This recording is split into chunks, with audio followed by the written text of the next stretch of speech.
समय पहले की बात है। एक राज्य में एक राजा रहता था।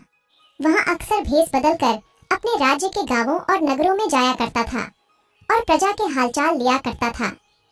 एक दिन वहाँ हमेशा की तरह भेष बदलकर जा रहा था और वहाँ रास्ते में एक पत्थर से टकराकर गिर गई। राजा उस पत्थर को हटाने ही वाला था, लेकिन उसके मन में एक विचार आया।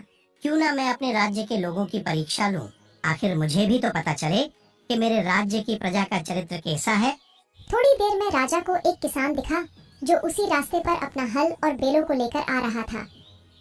किसान ने पत्थर को देखा तो अपने बेलों को मोड़कर वहां से चला गया। किसान के जाने के बाद एक दूध वाला डिब्बे में दूध लेकर वहां से निकल रहा था। तभी वो उस पत्थर से ठोकर खाकर गिर गया।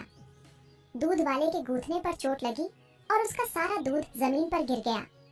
दूध वाला बड़ी मुश्किल से उठा और राजा को बुरा भला कहकर वहां से चला गया, पर वो पत्थर उसने भी नहीं हटाया। राजा ने देखा उसके महल का सिपाही घोड़े पर सवार होकर उसी रास्ते से आ रहा है। उसे भी पत्थर से ठोकर लगी और उसका घोड़ा पीछे की ओर हो गया। सिपाही गिरते गिरते बचा और बोला, मैं इस पत्थर को कई दिनों से देख रहा हूँ, इसे कोई हटाता ही नहीं। यहाँ के लोग आलसी हो गए हैं। सिपाही यह कहकर वहाँ से चला गया। कुछ देर बाद एक बूढ़ा आदमी अपने सर पर फलों की टोकरी लिए हुए वहाँ से गुजर रहा था। उसे भी ठोकर लगी और वहाँ जमीन पर गिर गया। उसके सारे फल जमीन पर बिखर गए।